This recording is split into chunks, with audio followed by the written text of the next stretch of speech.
Hello, couples, and welcome back again to Thrive, where we give you practical tools to build a stronger marriage together. And as we've said before, Thrive is focused on building stronger marriages together. So let me ask you something as we start this session. Have you ever heard of one of these phrases? The apple doesn't fall far from the tree. He's a chip off the old block. Like father, like son. She's just like her mother. Hey. Okay, thank you. Easy now with the last one. Now listen, these may just be cliches, but sayings become cliches for a reason. Yeah. And the reason is that there is a measure of truth behind them. The fact of the matter is, we inherit much from our parents and the environments in which we were raised. Whether we realize it or not, we all tend to either embrace or rebel against our parents' way of doing things. And sometimes we even relate to our spouses by reverting back to the ways we related to our parents, or in some cases, the way we watched our parents relate to one another. Consider for just a moment the number of things influenced by the homes we were raised in. How we handle money, how we celebrate holidays, How we handle conflict, how we show affection, and how we tidy our home. And the list could just go on and on and on. Maybe your family freely expressed emotions and your spouse's family didn't. Maybe your parents argued loudly and often while your spouse's parents never fought in front of the kids. We often assume that our family style of communication and resolving conflict were normal. But normal to you may be completely foreign to your spouse. Yeah, and this can really result in a clash of styles or confusion about your spouse's behavior and exactly how to respond to it. And on top of that, if your spouse behaves in a way that even subconsciously reminds you of something hurtful a parent did, you may find yourself reacting exactly the way you did as a kid, rebelling, retreating, or even lashing out. How many times have you and your spouse argued over something silly? Like which end of the toothpaste tube you're supposed to squeeze? Okay. You may have even realized in the middle of one of these silly arguments that the issue you were arguing about wasn't the real issue at all. Because there's usually something larger beneath the surface that's driving the conflict. And in some instances, we're not even aware of how our past is informing our present relationship with our spouse. I imagine at this point, you're sitting at home, nodding your head, because you may have seen this at play in your relationship. Now that we all see how our past can impact our relationships with our spouses, the next step is to determine what we do about it. So let's listen in as Russ and Danielle share how they've learned to chart a different way forward together. And then we'll be back to wrap up at the end.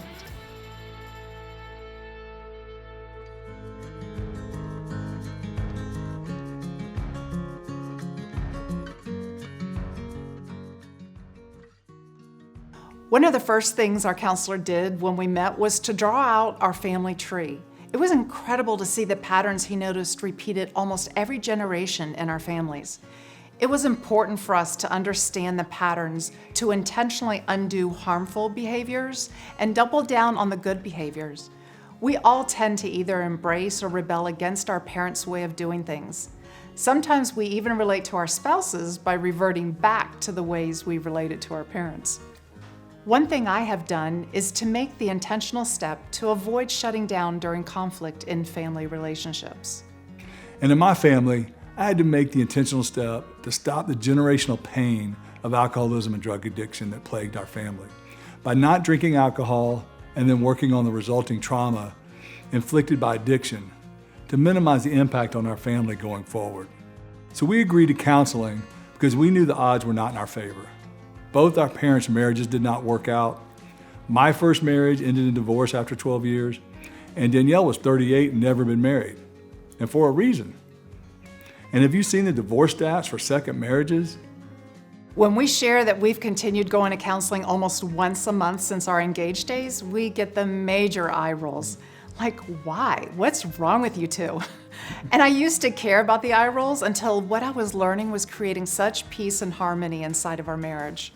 Growing up, when my parents fought, my mom would end up going to her bedroom and cry. It used to stress me out terribly as a child, and I vowed never to mimic that kind of behavior. Do you know what our counselor today calls me?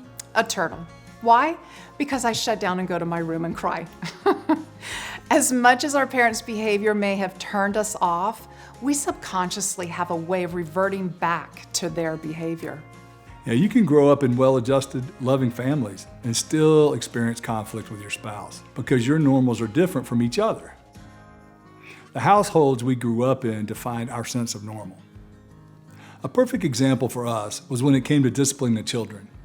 Naturally, in a blended family, it is even more complicated, but for simplicity's sake, I'll share this one difference.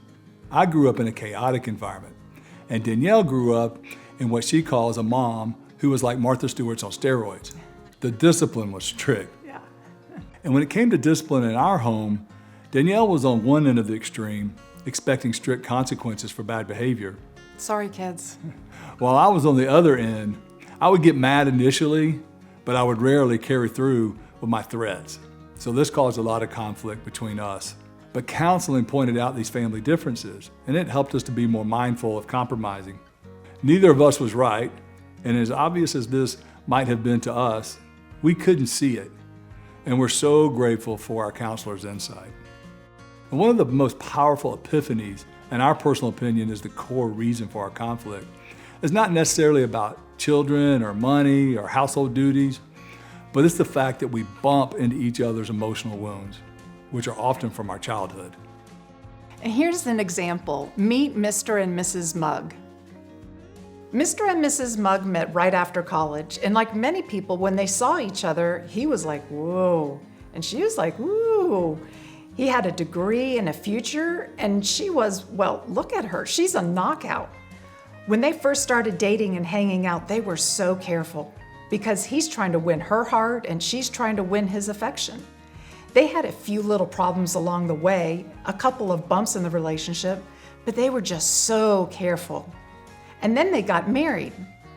About a month into their marriage, they had a problem.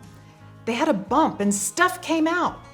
And he looked at her and said, whoa, where did all that come from? And she looked at him and said, I didn't know you had anger issues.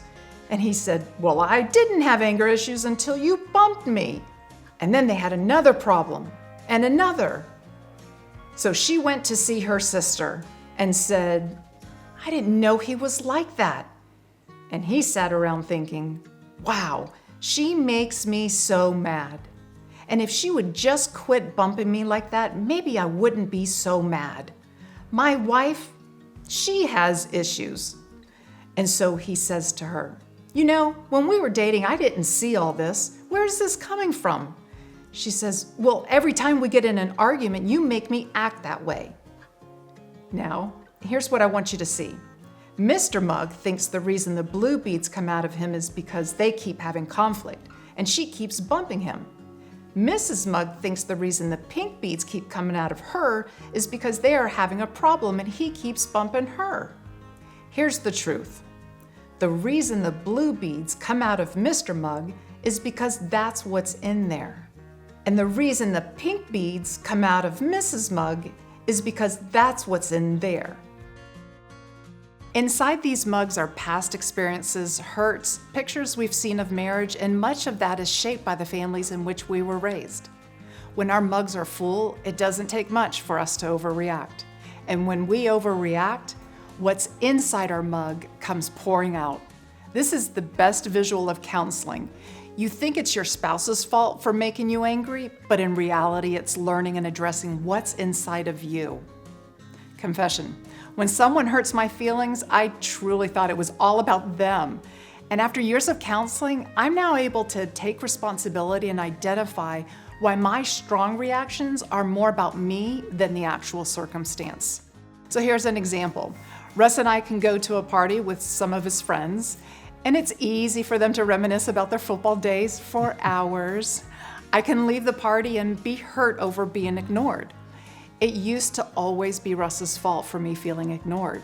But the work I've done on myself now, over the years in counseling, is learning to connect the dots of being ignored when I was younger. It is truly my deepest emotional wound, and it doesn't take much to bump up against it. So you can imagine how difficult our arguments were because Russ would honestly not be ignoring me at the party, and I would be upset at him for not taking responsibility. So doing my work has released him of this internal battle I have. And doing the work is difficult, but it has paid us dividends in peace and harmony. And better yet, the closeness we have in our marriage. Now, before a party with his friends, I can give Russ a gentle reminder, which requires me to be vulnerable and share this wound of mine. If our spouse behaves in a way that even subconsciously reminds us of something hurtful our parents did, we may find ourselves reacting exactly the way we did as a kid, rebelling, retreating, or lashing out. Because my father was a very violent alcoholic and drug addict, I tend to magnify situations and overreact. And I usually do it with a disgusted and intense tone. I often have a 10 response to a 2 circumstance. Now you can imagine how hard this is on our marriage. Danielle, with our counselor's help, has worked with me to manage this challenge for my family of origin. And as I have learned why this happens and then learned tools like the Why Am I So Angry exercise, my overreactions are less often and less intense. And when I do overreact, Danielle is so compassionate, as she has learned it is much more about me and not her. While everyone has some negative traits from their family of origin that impacts their marriages, we also have positive traits that impact our marriages. For example, my mother's faith, her unconditional love, her encouragement, and her work ethic while I was growing up has had a very positive impact on our marriage. And likewise, my parents' faith, providing for us even when times were tough, and being constant encouragers, that has brought a lot of positive traits into our marriage as well. And speaking of faith, God actually has instructions to us about our families of origin and our marriage. Listen to what is recorded in Genesis 2:24. That is why a man leaves his father and his mother and is united to his wife, and they become one flesh. Maybe this verse was read at your wedding, and it definitely speaks to the fact that each spouse leaves their family of origin to become a new family when they're married. But there's much more conveyed in this short verse. The picture God paints of marriage can be described as oneness. The man and woman become one flesh. Now, when you think of your bodies, your flesh, there's one thing we've all experienced. If you hurt your toe, your entire body is focused on caring for the pain you're experiencing in your toe. That's how our physical bodies are designed to work. When one part suffers, the other parts respond. God says that in marriage, a new oneness is created. When you think of this picture God describes of you and your spouse as one, what happens if one of you has a hurt or a wound? The other one responds and cares for the other. So when reactions or overreactions occur in our relationships, that can be a warning sign to us that there is hurt. Now, when we better understand our tendencies based on our past hurts or wounds, and when we can explain them to our spouse, and when we can invite our spouse into the healing process, our marriage will thrive like never before. It's like having scar tissue removed. The surgery is so messy and the recovery is painful, but our quality of life improves radically and quickly. Now, ignoring past hurts doesn't make them go away. If we bury them for too long, then we tend to grow numb and we limit our capacity to love and be loved. But here's the good news, is that when you know better, you can do better. The fact that you are tuned in and doing these exercises together shows that you're on your way to a stronger marriage.